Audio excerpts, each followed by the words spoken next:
विभिन्न मांगों को लेकर जल सहिया कर्मचारी संघ के द्वारा एक दिवसीय धरना दिया गया। जिले के बेंगाबाद प्रखंड मुख्यालय में झारखंड राज्य जल सहिया कर्मचारी संघ के द्वारा बेंगाबाद प्रखंड मुख्यालय में एक दिवसीय धरना दिया गया। यह धरना जिला अध्यक्ष दिव्या देवी, जिला मंत्री सरिता देवी, जिला कोषाध्यक्ष सितारा परवीन के नेतृत्व में किया गया। बताया जाता है कि जल सहिया कर्मचारी संघ का कहना है कि हम लोग को 48 महीने से मानदेय राशि नहीं मिली है। दूसरा मांग, विभागीय मंत्री द्वारा मनमाने ढंग से पूर्व मंत्री परिषद के निर्णय को बदलकर जो मानदेय दिया जा रहा है उसे हटा दिया गया है, उसे तुरंत वापस लिया जाए। वहीं तीसरी मांग, वर्तमान सरकार द्वारा किए गए वादे के मुताबिक अनुरूप न्यूनतम मानदेय तय किया जाए तथा 5 लाख का जीवन बीमा किया जाए। चौथा मांग, जल सहिया का SBM बकाया प्रोत्साहन राशि भुगतान की जाए तथा 2 बार पोषक की आपूर्ति की जाए। पांचवा मांग, पेयजल एवं स्वच्छता से जुड़े सभी कार्यों पर जल सहियाओं को सहभागिता सुनिश्चित कार्यों का सत्यापन कराया जाए। इन्हीं सब मुद्दों को लेकर जल सहिया संघ ने जिले के सभी प्रखंडों में धरना दिया। संघ का कहना है कि अगर सरकार के द्वारा हम लोगों की मांगे नजरअंदाज की जाए तो जल सहिया के द्वारा बड़े पैमाने पर राज्य के सभी जल सहिया द्वारा धरना दिया जाएगा। इस धरना में बेंगाबाद प्रखंड के अलावा अलग अलग प्रखंडों से जल सहियाओं ने आकर भाग लिया और सरकार और अधिकारियों के खिलाफ जोरदार नारेबाजी की। मौके पर उपस्थित जिला अध्यक्ष दिव्या देवी, जिला मंत्री सरिता देवी, जिला कोषाध्यक्ष सितारा परवीन, प्रखंड कोषाध्यक्ष बंदनी देवी, सुनीता देवी, नीतू यादव, संतोष मंडल, समा परवीन, शकुंतला देवी, गीता देवी, शांति मरांडी, मालदा चांदनी, पूनम देवी, नगीना देवी, मीना देवी, काजल शर्मा उपस्थित थी। धरना प्रदर्शन है, ये हमारे टोटल प्रखंड में चलेगा। प्रखंडों से बार बार जल सहियाओं का एक ही आवाज आ रही है कि दीदी यहाँ पे काम हो रहा है, मनमाने ढंग से हो रहा है। जो विभाग हमें बताता है कि नहीं, आपको ग्राम सभा और आम सभा करना है और ग्राम सभा करने के बाद जो स्थल चयनित होता है उसमें सहभागिता आपका भी है, आप भी बताएं कि बेहतर क्या होगा, उसके बाद वहाँ पे काम किया जाएगा। लेकिन ये देखा जा रहा है कि कहीं पे भी ग्राम सभा नहीं हो पा रही है और मनमाने ढंग से ठेकेदार आते हैं, पता नहीं किससे वो कंसल्ट कर लेते हैं और जहाँ मनमाने ढंग से मतलब कि बोरिंग दे रहे हैं, जहाँ पे मतलब कि 300 फीट करना है वहाँ पे 250 करते हैं, 200 करते हैं और निकल जाते हैं। जब हम लोग बोलने जाते हैं कि भैया आप यहाँ पे कर रहे हैं, एस्टिमेट आपका क्या है, तो वो एस्टिमेट देने से कतराते हैं और वो देना नहीं चाहते हैं कुछ भी, बस हर जगह मनमाने ढंग से। कोई भी इसका राय नहीं ले रहा है, दो राय नहीं कर रहा है इस पे कि क्या होना चाहिए क्या नहीं होना चाहिए। अगर इसके खिलाफ हम लोग आवाज उठाते हैं तो हमें ही दबाया जाता है, आप गलत कर रहे हैं तो आप पे केस ठोकेंगे, तो आप पे ये करेंगे। तो हम ये पूछना चाहते हैं कि हम लोग गलत कहाँ पे हैं। हमने एस्टिमेट मांगा, हमने कहा कि आप जहाँ पे दे रहे हैं क्या वहाँ से सारे लोगों के पास क्या पानी पहुँच जाएगी, तो फिर इसका जवाब हमें क्यों नहीं मिलता। उल्टा हम ही लोग पे कहते हैं कि आप पे केस कर देंगे। ये कहाँ की नीति है, सो बताइए। कर्मचारी संघ में क्या परिचय है आपका? मैं कर्मचारी संघ से जिला कोषाध्यक्ष हूँ, सितारा प्रवीण।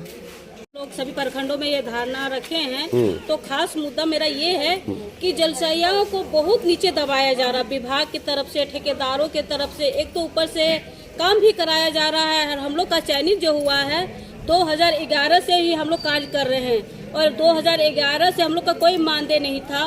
बिना काम की हम लोग काम किए और 2019 में रघुवर सरकार हमारी 1000 मानदेय की और उसमें से 1000 हम लोग को कुछ महीने ही मिले, 2-4 महीने। जब ये JM की सरकार आई तो इन्होंने हमारा मानदेय बिल्कुल ही रोक दिया। वो मानदेय जो दे रहे तो खत्म कर दिया, बोला कि प्रोत्साहन में ही काम करो। 1000 तो 47 महीने से तो दिया ही नहीं, ऊपर से अब नया लागू कर दिए कि आप लोग प्रोत्साहन में काम करिए। तो हम लोग प्रोत्साहन में क्या काम करेंगे? 600-700 में मंथली में क्या अपना हम घर परिवार चला पाएंगे? अपने बच्चों को अच्छी शिक्षा दे पाएंगे? तो जल सहियाओं के साथ ये दुर्व्यवहार क्यों कर रही है? ऊपर से ठेकेदारों को जो जल सहिया का काम है वो ठेकेदारों को दिया जा रहा है। क्यों भाई, हम लोग का चयनित क्यों किया गया है? जब ठेकेदारों से ही काम कराना ग्रामीण क्षेत्र में, तो जल सहिया का चयनित क्यों किया भाई? इसीलिए हम लोग इस धरना प्रदर्शन पूरे जिला प्रखंड में रखे हैं और हर जगह ये 13 प्रखंड में हमारा ये कार्यक्रम चलेगा और जल सहिया हम लोग, इसीलिए हम लोग यहाँ आ जाएंगे। है क्योंकि हम लोग रांची में भी अनिश्चितकालीन धरना प्रदर्शन मानदेय और प्रोत्साहन को लेकर दिए थे, तो हम लोग को मंत्री मिलने का आश्वासन दिया। जब नहीं मिलने आए हम लोग उग्र आंदोलन किए। उसके बाद मंत्री मिलने के लिए बुलाए। हम लोग मिलने गए तो वो बोले कि प्रोत्साहन में ही काम करना पड़ेगा। तो हम लोग बोले सर बकाया मानदेय, बोले हाँ दिया जाएगा। तो ये चिट्ठी तो वो बार बार भेजते हैं कि बकाया मानदेय को ऑफिस से जोड़कर लिया जाता है। सिर्फ हम लोग को लॉलीपॉप दिया जाता है, 1 या 2 महीने का मानदेय दे के फिर 4 साल तक रोक दिया जाता है। सिर्फ यही कर रहे हैं सरकार, और दूसरे हम लोग के साथ बहुत बड़ा सतेला व्यवहार कर रहे हैं।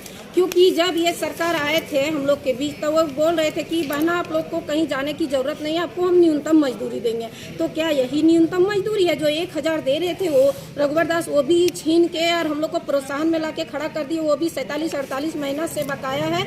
ये बोल रहे हैं कि नारी को आगे बढ़ाएंगे, आत्मनिर्भर करेंगे। तो ये आत्मनिर्भर है या फिर उसको रोड में पढ़ा लिखा के रोड में ला के धकेल रहे हैं, रोड में बैठने के लिए विवश कर रहे हैं। इसलिए हम लोग 13 प्रखंड में धरना दिए हैं कि जल जीवन मिशन का भी जो काम हम लोग का चल रहा है उसमें भी ठेकेदारी कर दिया गया है, टेंडर कर दिया गया है। और दूसरी बात है कि विभाग हम लोग के साथ मतलब मिलके विभाग भी सौतेला व्यवहार कर रहा है। क्योंकि जब टेंडर आता है ठेकेदार, तो हम लोग बोलते हैं कि भैया इसमें हम लोग का भी रोल है, तो वो बोले कि नहीं, हमको विभाग आप लोग को कहीं विषय में बताया नहीं है, आप लोग का कोई रोल नहीं है, सिर्फ हम लोग को काम करने से मतलब है। तो कैसा काम जब हम लोग का पानी घर तक ही नहीं पहुंचेगा? आप 100 फीट बोरिंग करके आज तो स्थल पे आप जल जीवन मिशन का काम चालू करके टंकी बना के छोड़ दिए, और कल ही पानी बंद हो जाएगा, तो फिर ये काम करके क्या फायदा? इससे अच्छा तो जो हम लोग पहले थे उसी तरह हम लोग जीवनापन करेंगे। जैसे अभी आप लोग हर प्रखंड में धरना दे रहे हैं। हाँ, 13 प्रखंड में हम लोग आज ही धरना है क्या? 11 तारीख से आप क्रमशः करते जाएंगे। 10 तारीख से आप लोग का शुरुआत है। अगर इस धरना से सरकार परे नहीं होते हैं, नहीं जानते हैं, और आप लोगों के उचित जो आप लोगों को मांग है वो पूरी नहीं होती, आगे आप लोग क्या करने वाले? तो हम लोग 13 प्रखंड में 1 दिवसीय धरना 13 प्रखंड में रखेंगे। उसके बाद स्कूटी इंजीनियर के यहाँ 7 तारीख को रखे हैं। 10 तारीख को विशाल रैली हम लोग डीसी साहब के डीसी के पास। हाँ, डीसी के। हम लोग को बेंगाबाद प्रखंड ब्लॉक में 1 दिवसीय धरना रखा गया है, जिसमें जल सहयोग को बहुत सौतेला व्यवहार किया जा रहा है। इसलिए हम लोग हर प्रखंड में ये वाला धरना करेंगे। उसके बाद सब ज्ञापन सौंपेंगे बीडीओ सर को। उसके बाद जो वो आगे बढ़ाए कागज, ताकि हम लोग को और आगे काम हो। जल जीवन मिशन में जो भी काम हो रहा है सही ढंग से हो, उसका कभी मतलब दूसरे कोई ठेकेदार ना करे, हम लोग को भी सहभागिता बनाए। इसके लिए हम लोग भारत सरकार से भी जांच का मांग करते हैं कि इस विषय में भारत सरकार की भी जांच किया जाए कि जल जीवन मिशन का काम जो चल रहा है जमीनी स्तर पर क्या सही है और क्या गलत है, इसका जांच किया जाए।